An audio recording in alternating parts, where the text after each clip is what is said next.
daripada pilpres atau pemilu pada tahun 2024 ini menggunakan sistem yang dinamakan Sirekap. Nah, daripada sistem ini sebenarnya telah ada beberapa indikasi yang ini membuat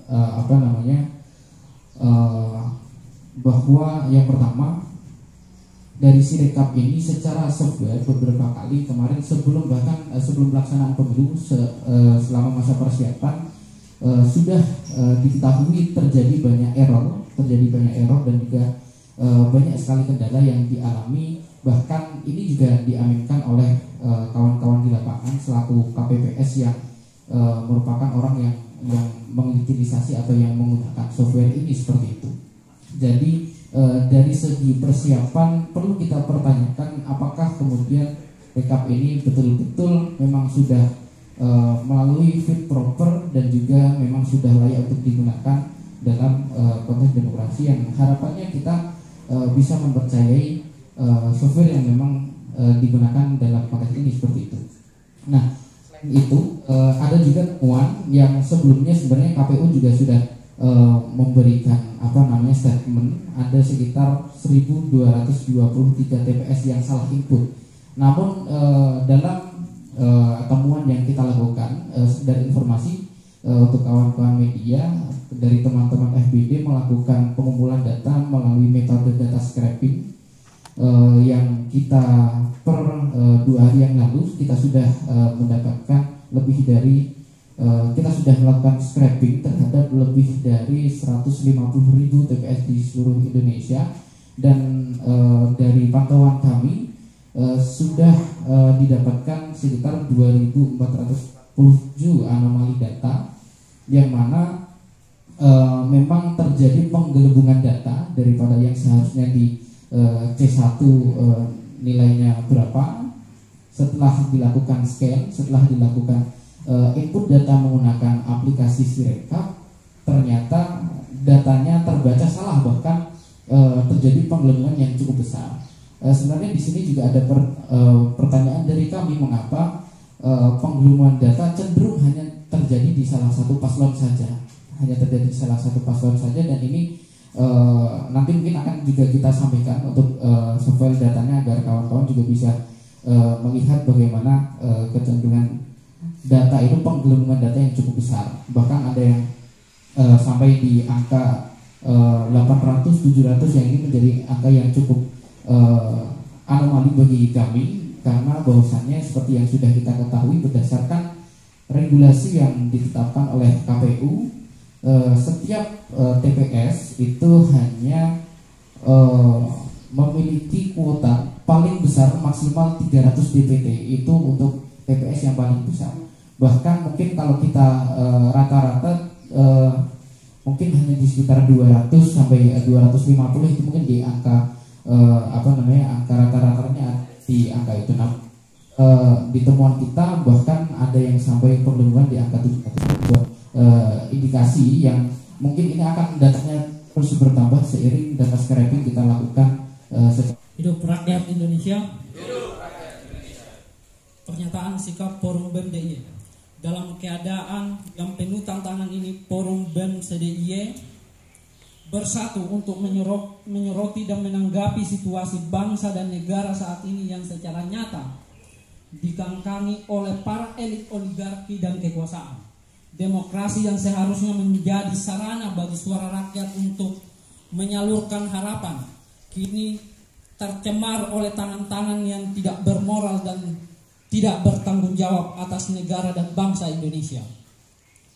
14 Februari 2024 sebuah momentum pesta demokrasi bagi masyarakat. Dengan rasa nikmat dan bijaksana, masyarakat menyambut akan hal itu. Landasan dasarnya adalah kedaulatan dan harapan di tangan masyarakat yang akan adanya masa depan yang lebih baik bagi bangsa ini. Kedepannya hingga masyarakat berbondong-bondong untuk menyalurkan suara di TPS masing-masing, sehingga tak lepas pula bagi kami Forum BEM DIY untuk mengawal penuh akan daulat dan harapan masyarakat, bangsa dan negara Indonesia.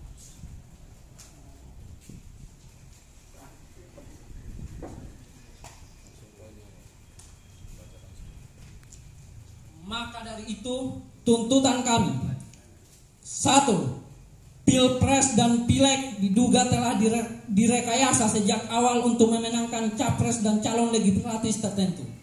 Maka demikian tegaknya demokrasi, hasil Pilpres dan Pileg 2024 harus dibatalkan.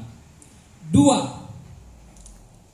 Memecat dan mengganti seluruh komisioner KPU karena terbukti gagal melaksanakan pemilu secara jujur dan adil. 3. Melaksanakan Pilpres dan Pileg 2024 diulang di seluruh wilayah Indonesia. Sehingga kita betul-betul komitmen untuk menjaga bagaimana demokrasi itu betul-betul berjalan dengan seadil-adilnya dan sejujur-jujurnya. Tapi ternyata kita menemukan banyak kejanggalan dan pelanggaran yang terjadi di lapangan, baik di level TPS, bagaimana mobilisasi dan intimidasi dan money politik itu terjadi. Bahkan di Sirekap itu sendiri beberapa anomali yang ditemukan oleh kawan-kawan tim media, sehingga kita mengambil kesimpulan dengan tuntutan itu. Kemudian apakah ada aksi lanjutan terkait tuntutan ini, Mas? Ya, selama tuntutan ini nggak didengar, masih akan ada aksi-aksi yang akan kami lakukan. Upaya menekan partai politik dan lebih-lebih upaya untuk meredam kritik dari dunia akademik termasuk para mahasiswa. Jadi Anda yang hadir pada hari ini, Anda ingin menunjukkan bahwa Anda merdeka, Anda otonom sebagai akademik dan sebagai warga negara dan sebagai mahasiswa. Hidup mahasiswa! Hidup! Teman-teman, kalau ini kita biarkan musim gugur ini, maka musim berikutnya akan datang, yang disebut dengan musim, setelah musim gugur apa? Musim dingin, musim freeze, musim di mana ketika rezim melihat tidak ada keberanian kaum akademik, para mahasiswa, para guru besar, tidak ada inisiatif untuk kolaborasi dengan seluruh elemen predemokrasi, turun seperti sekarang, maka dengan mudah alarm memasuki musim dingin akan dibunyikan dan semua orang kemudian dipaksa untuk berdiam diri di dalam rumah. Cahaya dari langit, matahari tidak lagi bersinar seperti sekarang. Hanya 1-2 jam cahaya matahari kita nikmati, selebihnya adalah kegelapan. Apakah teman-teman ingin memasuki musim ini? Oke. Kalau kita sepakat bahwa ini adalah saatnya kita menyadari terjadinya musim gugur, maka satu kata, lawan. 2 hari lagi kita akan menunaikan hak kita sebagai warga negara mendatangi TPS.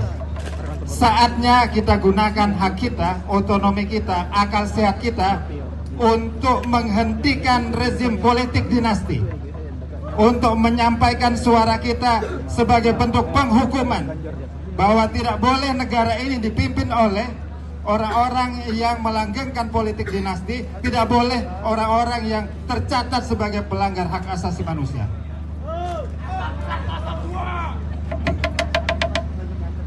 Kawan-kawan, marilah kita bersama-sama menggemakan aksi hari ini melalui forum ini dan media sosial jejaring, bahwa hari-hari ini adalah hari yang menentukan untuk kita melakukan penghukuman. Kita harus menjadi bagian dari sejarah bahwa hentikan segera politik dinasti, hentikan segera ketamaan berkuasa, dan mari seluruh akademisi untuk speak up, menyampaikan suaranya, berbicara, melakukan kritik sebagai mandat manusia, sebagai mandat kemanusiaan. Hidup mahasiswa! Jangan diam! Terima kasih. Assalamualaikum warahmatullahi wabarakatuh. Hidup mahasiswa! Hidup demokrasi! Jangan diam, lawan. Kalau saya bilang jangan diam, teriakan lawan ya. Jangan diam. Jangan diam. kawan-kawan yang hadir di sini, kalau dibuat istilah musim, maka sekarang ini kita memasuki musim gugur. Musim gugur demokrasi. Apa cirinya? Apa kriterianya? Yang pertama, ketika kebebasan berekspresi, ketika otonomi kaum akademik, ketika kebebasan untuk berbicara dari kaum akademik, para mahasiswa, para dosen, para guru besar mengalami ketakutan, mengalami represi, mengalami problem struktural, baik yang berasal dari pihak perguruan tinggi sendiri, dari pimpinan perguruan tinggi, baik yang berasal dari yang bersangkutan, maupun yang berasal dari struktur politik yang lebih tinggi. Salah satu ciri penting demokrasi adalah orang bisa berbicara secara bebas, bebas berekspresi. Para guru besar bebas menyampaikan aspirasinya, seruan moralnya, tanpa ada problem tekanan dari psikologis maupun tekanan dari administrasi. Saat ini kita melihat dalam 1-2 bulan ini tidak banyak akademisi, tidak banyak intelektual. Kita krisis intelektual. Banyak tenaga pengajar, banyak dosen jumlahnya, tapi intelektual sangat sedikit. Yang menggunakan akal sehatnya, yang menggunakan tugas moralnya, yang menggunakan mandat akademiknya untuk turun bersama dengan mahasiswa, menyampaikan kebenaran, menyampaikan suara-suara kritik atas menguatnya kembali otoritarisme dan menguatnya kembali politik dinasti yang diterapkan oleh rezim Presiden Joko Widodo. Jokowi hari ini kita sampaikan nanti.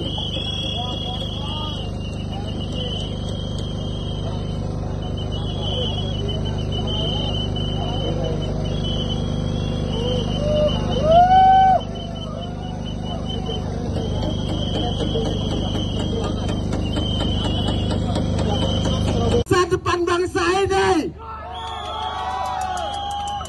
kita berjuang untuk masa depan, untuk keadilan generasi yang akan datang. Pak polisi, Pak tentara, Anda kembali lagi ke sini, kembali ke rakyatmu, kembali kepada kuasa Ibu Pertiwimu. Tak ada kuasa tanpa rakyat, kawan-kawan. Satu kata kawan-kawan sekalian, lawan! Lawan! Lawan! Kawan, mari kita nyanyikan sebuah lagu tentang kebebasan di bawah kuasa tirani Jokowi. Kesusuri garis jalan ini.